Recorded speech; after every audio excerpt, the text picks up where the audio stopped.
आज Doubtnut app download करें। Doubtnut पर अपने सभी गणित, रसायन विज्ञान, भौतिक विज्ञान और जीव विज्ञान के डाउट्स का करो सफाया।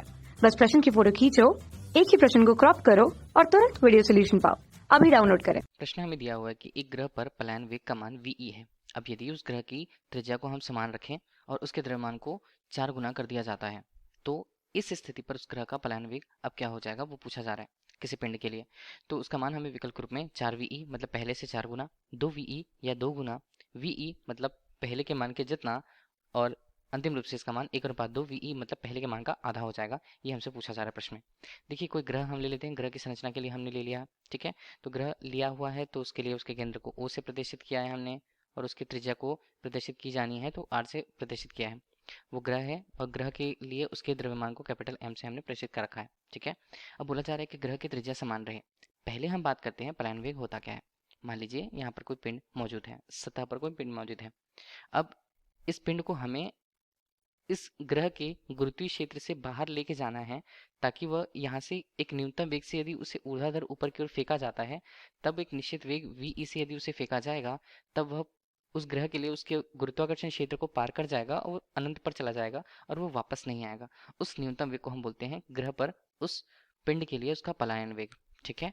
अब हमें जैसा दिया हुआ है किसी ग्रह के लिए उसका पलायन वेग का सूत्र, वेग का सूत्र क्या होगा यहाँ पर, उसका सूत्र होगा वी बराबर, यहाँ पर मान आता है वर्गमूल के अंदर हमने ले लिया। देखिए वर्गमूल के अंदर इसका मान यदि रहेगा तो वो 2 कैपिटल G कैपिटल M अनुपात यहाँ पर किसके मान के बराबर, R के मान के बराबर। ये दिए गए पद हमें क्या क्या समझाते हैं। जी हमें बताता है सार्वत्रिक गुरुत्वाकर्षण नियतांक को, M यहाँ पर उस ग्रह के लिए उसके द्रव्यमान को, R यहाँ पर हमें बता रहा है उस ग्रह के लिए उसके त्रिज्या को। देखिए ये किस पर निर्भर करता है, ये वस्तु के जिसे फेंका जा रहा है या जिसे पलायन वेग के द्वारा उसके गुरुत्वाकर्षण क्षेत्र से बाहर लेके जाना हम चाहें तो वो उसके द्रव्यमान पर निर्भर नहीं करता है। तो पलायन वेग द्रव्यमान पर वहाँ पर निर्भर नहीं कर रहा है।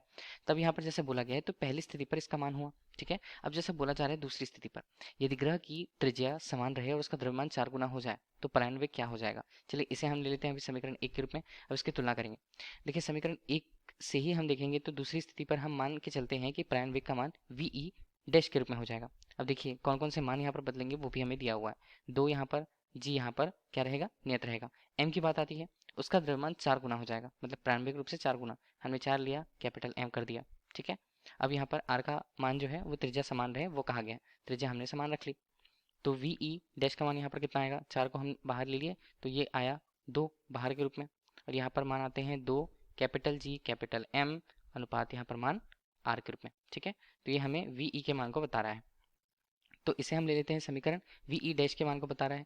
इसे हम ले लेते हैं समीकरण 2, समीकरण 1 से तुलना करेंगे तो पलायन वेग का मान पहले की स्थिति से किस प्रकार से होगा, वी डैश का मान यहाँ पर होगा 2 और वी के बराबर, समीकरण 1 से हमने देखा। इस प्रकार हम देखते हैं तो नए यहाँ पर पलायन वेग का मान, नई स्थिति पर पलायन वेग का मान पहली स्थिति के पलायन वेग के मान से 2 गुना है। तो हमारे पास विकल्प कौन सा होगा, विकल्प बी हमारे पास इस प्रश्न का सही उत्तर होगा, जो हमें बताया जा रहा है कि पलायन वेग का मान अब 2 गुना हो जाएगा। तो ये हमारे लिए इस प्रश्न का उत्तर होगा। धन्यवाद। कक्षा 6 से 12वीं से लेकर नीट, IIT, JEE वो एडवांस के लेवल तक 1 करोड़ से ज्यादा छात्रों का भरोसा। आज ही डाउनलोड करें डाउटनेट ऐप या व्हाट्सएप करें अपने सारे डाउट्स 8400 400 400 पर।